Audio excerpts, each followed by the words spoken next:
The following is a presentation of Muddy River News. Kelly's has been a fun place to eat and drink in Quincy since 1982. A fun and friendly atmosphere, food with flavor, homemade cinnamon rolls, and famous cheese soup, the best menu in town. Kelly's, 2902 Broadway, Quincy. Hey everybody, welcome to the Daily Muddy. I'm Ashley Conrad. Joining me today, special guest, very special guest, Mr. Dan Moosholt. How are you, Dan? I'm doing great, thanks. Good. I'm glad you're here. So you are the chair of the Lewis County Republican Party. Did I get that right? Yes, ma'am. Okay. Perfect. So Lewis County, and we talked a little bit off camera about the connections we have with Lewis County and family, and it is just a small world. But I'm really excited to talk to you today about something that I know you're very passionate about, and I know others are very passionate about, and that is, of course, the Republican Party and, what's at stake in not just Lewis County, but in the country as a whole, right, in the United States of America. Yeah. And one of the things that you do, you hold this big event, and that's what we're here to talk about today, right? Great. Okay, so I'm going to let you kind of kick it off with what the event is and what it's aimed at. Okay. So every year, most central committees have an event, a fundraiser. They call it Lincoln Day or Lincoln Reagan Day. This year, our event is on February 24th. Okay. It's in Canton for lunch. But what we've done this year is we've created a whistle-stop tour event where we start the candidates off at breakfast in Hannibal. They come to Lewis County, eat lunch at Canton, and then move to dinner in Kirksville. And we're doing that because then 7 or 8 counties worth of constituents are there for these politicians to come up. So in 2024, it happens to be an election year for governor, lieutenant governor, secretary of state, treasurer for the state of Missouri. And so there's this huge slate of candidates available. We're trying to create a big enough crowd to get them to come up because they don't like to talk to an empty room. Right. So we're working together with all of these other towns in the area to try and get this event created. So it'll be lunch in Canton. We've got Platt Daddy Barbecue is doing the catering. Delicious. Yes. He's a member of our committee, and Is so he? he's been He's a very great guy. helpful. Yeah. Yes. Of course, the typical live auction, silent auction. We've got a lot of Second Amendment items and things like that. A couple of flags that have flown over the state Capitol building. Cool. For our silent auction. Last year we had Chris Pirano here, and that was a bit of a unique deal where we had 250 people. This year's probably not going to be able to get that many, but we're hoping for maybe 150 in Canton alone. Sure. To create an audience for these guys to come up. Right. So February 24th now, so you did mention the Whistle Stop tour, but the actual event is going to be held in Canton, right? The luncheon event. They're going to have a similar event in Hannibal that morning for breakfast. Okay. It'll probably be a little smaller, and then the one in Kirksville will probably be even bigger because they got 20,000 people in Kirksville alone. Gotcha. To draw from. Okay. So, but this event we're specifically talking about is held in the Caldwell Building in Canton, Missouri. Yes. Doors open at 11 a.m. Yes. And you mentioned silent auction and live auction. One of the items on here is it's pretty BA, as I say, right? Okay. So beautiful Cerakote AR-15. Yes. And we're selling raffle tickets for that, and it's probably an $1,800 gun. It's beautiful. It is gorgeous. Yeah. And then, of course, silent auctions and the candidates. So the candidates coming in to speak is really kind of the clincher here because you want to know what these candidates stand for, right? I mean, you want to know what you're voting for, and I think this is a perfect opportunity. I mean, not to mention Platt Daddies and the silent auction and this beautiful gun, but the candidates coming in just to kind of build awareness on where they stand on certain topics, right? And to meet the voters. Because normally, being such a rural part of the state, candidates don't want to get out of the confines of Jeff City and come up and see us, especially if they're not a politician. One of the guys running for governor is Chris Wright. He's from Joplin. Okay. Right? So, or I'm sorry, St. Joe. So he's got to drive a ways, but he's not part of the establishment. And so we're doing this event so that all of our constituents in Lewis County and the surrounding counties can meet these guys and find out who they are. Sure. Some of the names are known. Jay Ashcroft is running for governor. Mike Kehoe is the current lieutenant governor, so he's running for governor. But some of them, most of us have never heard of. Right. So we're trying to get them up here, do a little voter education, and educate them on the issues and what those people are standing for. Absolutely, absolutely. And then, of course, you have a special guest, and I think this would be reason enough for me to go because I think it would be very interesting to listen to her Yeah. speak. But Ann is the widow of Lieutenant Dan Dorn, Okay. or Sergeant Dan Dorn. He was a retired police officer in St. Louis that was killed by the rioters, if you will, in the BLM protests in St. Yeah. Louis 2 years ago. And so we invited her to come up, and she's been good enough to come up. She's available for all 3 stops, but I know for a fact that she will be at the luncheon in Canton. The other 2 stops she may or may not be able to make. Gotcha. So if they want to hear Ann Dorn, Canton's the place to be. Canton's the place to be. Yeah, I think that would just be really, really interesting. I mean, regardless of what side you're on, I think it would just Right. be really interesting Well, to it was, hear it what was happened. just a So- tragic event. Yeah. And so she's created a foundation that supports, slain officers and their families and things like that. So that's part of what she's coming up for, is to talk about her foundation, but also to tell the story. Sure. Very interesting. Very interesting. And then, so ticket prices, I notice, very reasonable, $25 per adult and $10 for students, which I think it's very interesting that, we mentioned the youth because it is so important that they get involved as well, right? Yeah, exactly. So we've done that, and I've got a couple of contacts at Culver Stockton that we're working with to try to get try to promote that special price, to get those kids involved in stuff. They've never Right. seen some of this stuff happen, Right. an election process or a caucus process. And so we've reached out, created a special ticket price because they're our future, Yeah. right? And most kids are so busy and so engaged in other things. So this is one way that we're trying to get them in the door Yeah. and just see part of the process happen. I love it. I love it. I think it's a great idea. And then, of course, 13 and under are free with RSVP. Now, do people need to RSVP? No, but so we'll know they're coming if they buy a ticket. The Okay. only reason that we added that is Gotcha. that if they're 13 and under and they're still wanting to come, we need to count Make sure. meals. Sure. Just make sure there's enough food for those voracious appetites. Gotcha. And then on here, I see a note about sponsorships. Are you still accepting sponsorships? Oh, absolutely. Okay. Yeah. Not only do you have this great Lincoln Day lunch event coming up, but there's also something else that's very important coming up. Is that right? Yes. Okay. Yes. So this year, Missouri's Republican Party is actually hosting caucuses, much like Iowa just got done with yesterday. Normally, Missouri has a primary for their presidential races. We haven't had a caucus since 2016. You just essentially invite every Republican that you can get to show up.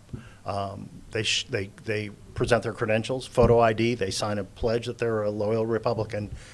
The doors get locked at 10 o'clock, and you basically hash it out and decide who your nominee for president is going to be from your district or from your jurisdiction, okay? Interesting. So, and when you hold a caucus, the local caucus doesn't actually vote for, say, Ron DeSantis. You're voting for delegates that go to the state convention that then in turn vote for your presidential preference. Gotcha. Okay? So it's a little confusing. It is very confusing. Yeah, and I I'm learn not something sure new if every it's not day. by design, but Yeah, right. Yeah. So in Lewis County, it's all based on population. We have 2 delegates. We're allocated 2 delegates, and then 2 alternates. So we have 4 essential individuals that are going to the state convention, and then we also duplicate a slate that goes to the 6th district congressional convention. Okay. That's Sam Graves' district. There's Okay. 8 of those in the state of Missouri. They get together on April 4th, I believe, and they also send a slate to the state convention, which is May 6th. Okay. And it's very confusing, but you're at the caucus, you're nominating your preference for president. Gotcha. But then you're actually creating a slate of delegates that go to the convention and vote to for vote that for person. them. Yeah. Yeah. I think I kind of understand. So as far as the caucus is concerned, if you are a Republican who wants to have to be a part of this, where do you go and when? Well, in our case, we're hosting it at the Lewis County Courthouse in Okay. Monticello. That stuff has been established already. We have to report certain things to the state party ahead of time, which that's already been done. Okay. We have to create a credentials committee, and they're going to basically sit outside the door and make sure that everybody that wants to come in the door is a Republican or Yeah. has said they're a Republican and Sure. signed an oath that says they are. Not to say that people can't come in and crash, but that just happens. So Yeah. you got to be prepared for it. But again, the doors lock at 10 o'clock. Okay. And then it's a matter of you arm wrestle with everybody else in the room and decide, who your delegates are going to be that go to the state convention. Wild. Yeah, we spell it chaos. Not So caucus. is it, so yeah, right? So is it kind of like, I hate to even equate it to this, but almost like jury duty where you're just trying to convince, or you have an idea, right? But there are certain people that you want to get like on board with so, kind of. So in Iowa, which we just got done with their caucuses, they actually had candidates that went to the individual caucus locations and did their campaign speeches Wow. at those events. Yeah. Most of them were in Des Moines. 'Cause that Okay. was, but in Missouri, I don't know that you'll have that unless they're in St. Louis. But Yeah. at a local caucus like we're having, in 2016 we had a caucus and we had maybe 24 people there. So one of the things that we've tried to do a lot of this year is promoting this event. Nobody's used to it in Missouri. Yeah. They're all used to primaries. And so we've tried to really promote this caucus as the way that your voice is heard. Because Sure. literally, if you don't show up on March 2nd at 10 o'clock, Somebody else gets to decide who your delegates and you then. do not get to Yeah. decide who the Republican nominee is for Huh. president in the state of Missouri. Well, that is so interesting. I mean, this is again another reason I love this job. One of the main is I learn something new every day, and thank you for teaching Sure. me about all It's- the caucus It's things. important to know too that is like it's not under local control. The Yeah. time, the date, Right. The process is all set by got, the like, state statutes party. and- yeah. Yes, yeah. So when people show up at 10:01 and they're not allowed to come in, It's not your fault. it's yeah. not Don't our be waiting fault. for me in the parking lot. Right, Yeah. exactly, Huh. exactly. Interesting. Well, Dan, you are a busy guy. I appreciate what you're doing, though. I mean, regardless of political views, and I kind of run all over the place depending on what it is, but I love someone who's passionate about it and who takes that passion and turns it into action because without that, who knows who would be running all over us, right? Well, one of my favorite stories is when I was involved in the Tea Party over here in Quincy. Uh-huh. I was asked to stand up and say, what are the reasons why I was interested in joining the Tea Party? And I gave them my answer.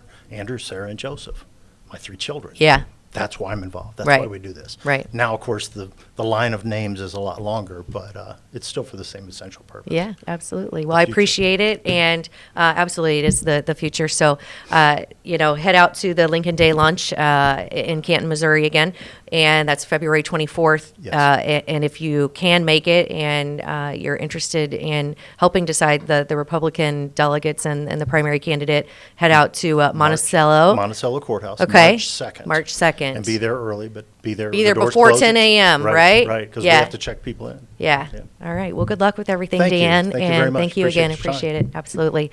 All right. Coming up next, Britt B and Ash C and Coffee Talk. Stay tuned. Tower Pizza and Mexican offers a full menu of pizza, wings, and Mexican favorites. Try the shrimp tacos, fajitas, or a Jeff's Special Pizza. Extra sauce, pepperoni, sausage, ham, and mushrooms, all on their homemade crust. Tower Pizza and Mexican, 2701 Broadway, Quincy. Are you looking for the perfect venue for your next special event? Check out Utopia Event Center. Utopia has a large banquet room and an awesome bar area, perfect for anything from birthday parties to formal corporate meetings. It also offers a photo booth, stage for a DJ or a live band, and a fully stocked bar, all for only $300. Check us out at utopiaeventcenter.com or call Barn at 217-430-6559 for more information. Utopia Event Center, 900 North 12th Street in Quincy. Instant Replay is your local sports bar. With 18 big screen TVs, we have all the sports packages from college games to pro games. We offer daily drink specials, and come check out the Bullpen, our newly renovated beer garden. Instant Replay, 2739 Chestnut in Quincy. Welcome to the Abbey, a Quincy tradition. With 6 big screens, a new larger kitchen, and now more seating capacity, the Abbey is the place to be. Before, during, and after the big game. Come enjoy fan favorite appetizers, steaks, burgers, and a variety of daily food and drink specials. Can't join us? Carryout is available too. Now with a convenient drive-up window to better serve you. 1736 Spring in Quincy. Opens at 3 p.m. Tuesday through Sunday. Come join all your friends at the Abbey, a Quincy tradition. The Liquor Booth is your home for a huge selection of beer, wine, and spirits. The Liquor Booth has 2 locations in Quincy, 3520 Broadway and 1500 North 12th Street. The Liquor Booth, where it's always happy hour. And welcome back. It's time for Coffee Talk. And I'm telling you, if there's any day you can use coffee, well, any few days, I mean, it has been downright bone-chilling cold. It's bitter. I mean, it is just disrespectful and miserable outside, right? It really is. It's I don't like winter anyway, but yeah, when I pull my Jeep into the garage, the snow on the tires isn't melting. That's how I know it's freaking cold. Yeah. Yeah. I was at the gas station, the Cynics, the other day, and there was a guy in there for a moment, and you could tell that he was kind of just in there to keep warm. The gas station attendant told him to go outside. And No. Yeah, I mean, I guess at what point are you, like, can you allow, especially in that area, because I think there's a lot of homeless people in the area, and there are signs all over the doors that say no loitering. So, you know, I guess my thing would is stink being the gas station attendant. What are you going to do, you know? Yeah.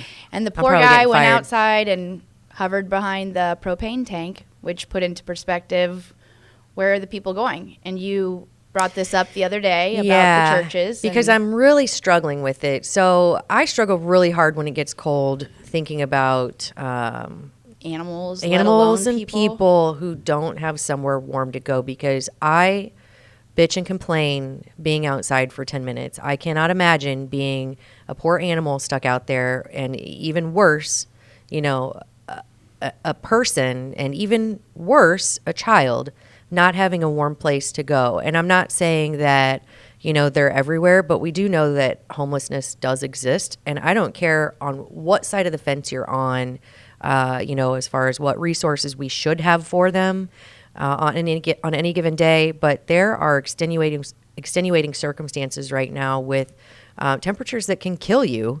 And I think that regardless of where you stand on what resources need to be provided on any given day, today and in these few days past, we have to have somewhere that they can go to get warm. So I posed that question for the Facebook world to answer. Me too. And the answers were the Kroc Center, which everyone knows that is a warming center, but I believe it ends at 7 Closes p.m. at 7. It's 7 a.m. to 7 p.m. So then where do they go? The next answer was that Parkview Church opened their doors. I know Muddy River News shared that, and then instantly comments went crazy. And, you know, in regards to that, Muddy River News said their doors were open. They didn't say that it was a safe spot to go, which then poses another question of necessity, right? Like, and versus choice. I think just a lot of things came into play. And if you haven't seen those comments, go check it out, because I don't. Well, the post in and of itself, I believe the Parkview post was taken down and deleted. Yet the comments are still on there. And one of the things that were brought up was the pastors. I'm sorry if I use the word priest. It's pastor. It's pastor. Yeah. I was raised in Nope, Catholic totally get church, it. so Yep. I constantly say priest, but it's pastor. There's differences. Besides we don't even the get point. into that, though. Yeah. But there was a couple news stories brought up and then plastered in the comments in regards to his past. Again, I really, I'm not. We're not judge and jury with that. Yeah, and I'm not saying like that was a safe spot, but that then puts into perspective, where do we have to go? The next comment, one of my friends put, well, up your butt. And then my other friend put around the corner. So that kind of like puts it into perspective. Where do we have and no, the homeless are not going up my butt. But well, like, I mean, okay, it's the joke. All right, saying, in 2000, that would have been a sick burn, it's still, right? It's still one of the illest comebacks to a question that has no answer. So here's the thing. Yeah. So, and here's why I posed the question, where are the churches? Because I did just a little bit of digging, and I think Wild Quincy, another podcast in Quincy, they did some digging on how many churches there are. And there are about 72 churches in Quincy, and that is one church for every 500 people, I think, or something like that, right? Mm-hmm. And I guess my question would be, where are you, churches? I mean, I think that your overarching goal is to help mankind, right? Because you're a non-for-profit organization, right? For a reason. Yeah, and then I get a comment on mine when I asked this question, and it was like, maybe there are liabilities. I'm like, well, where's the liability for people, for humankind? Like, we don't have to have. It's unfortunate that we have to be so scared to help our fellow man, right? Regardless of politics or dangers in the world or what. If there's a person freezing, I would think that we would want to open our home. Now, for me, opening my home is a little harder because, well, it's just my personal perspective, right? I don't have any resources there. But also churches, I think, they're supposed to do that. Yeah, right?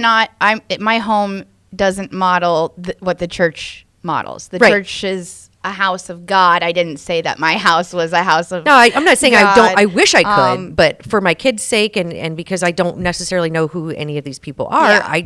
I can't do that, which I understand that's why other individuals can't. But in a church of God or let's even say Blessing Hospital. Any non-for-profit organization That has space. has the YMCA. the mission statement to the help YWCA, CYO. Yeah. Right? These places that have space, where are you? people. Yeah, Because this is serious. and I'm not talking about all the time because let's go ahead and distinguish extenuating circumstances. When temperatures drop below a certain point and they're not survivable after an extended amount of time, that's a circumstance I think we can open our doors, right? In these not-for-profits. If there are small children, hello, duh, that's a no-brainer. especially when they're ours, they're Quincyans. You know? And then I said, that this problem is only going to get worse with, we talked about last time, this tentative busload of Migrant situation. migrants, right? Like we're going to have something. Yeah. And I talked to someone from Blessing not too long ago about offering healthcare. Well, yeah, healthcare is very important, but you have to have somewhere for them to go to receive that, and that's what they're trying to do. But even for people who aren't receiving healthcare, we got to have somewhere for them to go during this time. I mean, This weather, it's insane. it's a prime example that shows you that the earth can kill you at any time that it wants to. Yeah. Which kind of got us talking even more about doomsday, if you will, Dun, dun, dun. like the cold in general. If something, say, like so we were talking about the movie. There's a documentary. It's a 2022 documentary narrated by Dennis Quaid called Grid Down, Power Up. And in that, they kind of talk about the solar storms. Yeah. Okay, so there are two potential things that could happen in this weather that would be insane, and that it would affect not just, the homeless. We would all feel the cold if either one, a solar storm happens. Now that's something where it happens, I guess, almost every 100 years. I don't know. I'm not a scientist to look this up, but it is very interesting. The last one that happened was in 1859, and it took out the telegraph system.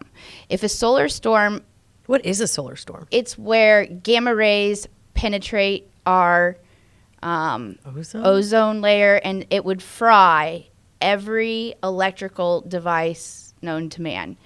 Oh, we'd be screwed. Yeah, and you have a lot of people saying, "Well, that's why I don't drive an electric car." No, it has nothing to do with. What about your it electric does, stove, your heaters, your... But every all that? computer chip too, Oy, oy, unless oy. your car, was made before, I don't know, don't quote me, like 1950, your car isn't moving either, and just the grid itself, the disaster that this would impose, people, wouldn't be able to get places to fix things Yeah. because our tools are powered by electric. Another potential possibility outside of, a solar storm is an EMP attack. Yeah, I've been seeing a lot about that. So that's, where obviously nuclear war, a nuke is shot up into the sky. It's going to have the same effect on our electric devices as a solar storm would. It's like the whole grid going down. I made the mistake of Googling. No, I didn't Google. So it popped up on my Instagram. It's Patriot Supply. I don't want to say mistake. Shameless plug here for Patriot Supply. Maybe they'll give us a generator? Yeah, right. So I'm torn between, are they fear mongering to make money, or are they trying to prepare us? I mean, I think it's your choice to be prepared or scared, right? Yeah. But it isn't, according to this documentary, I totally encourage you guys to watch that at some point. It's inevitable that solar storms happen every 100 of years. So it's like and then also, warfare, humankind, not trying to like Yeah. really doomsday everyone. It's like what one is going to happen first, because we are due up for, I think, a solar storm. Well, and if you look at a lot of people, and this is just another conspiracy, controversy, whatever you want to call it, realist, anyway, around election year, right, there's always some crazy Yes. shitstorm that happens, and what's going to happen next is Yes. kind of the question. So I guess when I say fear-mongering, that's not what we're trying to do, but it is definitely a conversation worth having, because I think there is a choice. Do you want to be scared, or do you want to be prepared in the event that something happens? And this cold is, I guess, what kind of brought it up. It's like, Yeah. what would happen if something like that? I mean, I know we always say what ifs. Yeah. But the cold is real. It's really happening. Like I said, that's kind of what put it all into perspective. And if, say, this event were to happen, it's projected that 90% of the human population would die from starvation within a week, Yeah. because we can't get anywhere. Well, and let's not discount what's happening around the world as well, because just because we have luxuries, and I'll call them luxuries, of all of these electrical devices and things, there are countries that don't. And I'm not going to shout out which ones right now, but some of them are going through starvation periods because they just can't get the resources they need. So it's not impossible, and I'm not saying that it's going to happen. You're saying, I mean, if it is inevitable that this happens every 100 or so years, maybe get prepared. But also, it's there's a reason that more and more people are homesteading. More and more people are growing their own food. More and more Yep. people are getting they're learning to be more self-reliant. Whether it's because of they don't want to depend on the government as much. They're, getting prepared for events like these. I think it is important to, be able to take care of yourself and your family. And I'm not saying that I'm there, but I'm thinking about it. We were talking about it. Getting and I'm like, generator, and also, if you think the answer is, well, I'll just get my own generator. That's what I said. Yeah. You have to get something called a Faraday cage. Faraday cage, yeah. And that it protects She taught me against that. your gamma rays, because again, if the solar if storm is to happen, Yeah. or if EMPs, like an attack, is to happen, your generator is also getting fried. Yeah. So sorry for this doomsday coffee No, thing, I think but, it's important. So we were talking about, let's just keep it lighthearted, since all the kids are, they've been out of school for so long, and parents. it's freezing It's out. freezing. and Parents there are up looks to like here with their kids' crap, and looks like there's no hope. Let me just bring you a little bit more. Well, no. So this is what I'm saying. You either stand on one side of the fence and you're like, how dare they talk about this and fearmonger, or you stand on the other side and it's like, I didn't know that. Maybe I should look into that a little bit more, because Fearmonger. I Such think a funny word. It is a really ridiculous word. scaring you. It scared me. But no, but I do think that when you look online and you listen, it's like there is just so much crap. But if you look around you in your community, and this is what I was saying the other night, it doesn't feel like that. But you also don't want to be taken off guard, No, right? You don't want to yeah. be caught off guard. So whether you think it's, people are just trying to scare people and we're just getting on board, or you think, hey, thanks for the info, because intelligence is the first part of being prepared. Yeah, again, this is coffee talk. It's an opinionated show. I just sit here and, I love it. Hey, and also, up your butt and around the corner. right? Sit burn, man. I'm going to have to bring that back. 444. But anyway, call. yeah, just call. No big whoop. No, but I enjoy all of the conversations, of course, that we have. And sometimes they're not super lighthearted, and that's okay, because we're here to remind you to be thankful for the warmth that you do have Yes. for now. Because again, like the guy at the gas station, there are places, there are people who are experiencing, they're Quincyans that have nowhere to go. your neighbors, right? And here's my thing. When you ask what would you do if you were the gas station employee, I'd probably just go ahead and take my chance. I think there's a fine line between following rules and remembering that we're all human and trying to help your fellow man when you can. But there you say man, but when there was Person. one, I mean, same, but like with one, then there would have been 7 more. Well, but I think if we had Because- adequate places for Exactly. people to go, we wouldn't have to make these hard choices. Yeah. So take that and do with it what you will, YMCA, YWCA, Blessing Hospital, and all of the churches around Quincy. But I think this is a All call. the non-for-profits. Yeah, I think this too. is a there call. are a lot of other non-for-profits that I don't. This is a call for help on behalf of everyone in our community that, if even just during these times, we do need to have somewhere safe and warm for them to go, especially when school's not in session for these kids who have nowhere to go to get warm and to get a nice meal. So there you go. There's the call. There's the plea out to all those non-for-profits. And Last thing, bring your pets inside. Otherwise, if you don't, we hate you, and we will really talk do. about you on the next coffee talk because there's no excuse for that. Your house is not that important, right? Yep. On that note, Cheers. Cheers. That's it for Coffee Talk. Muddy River News. Our home, our news.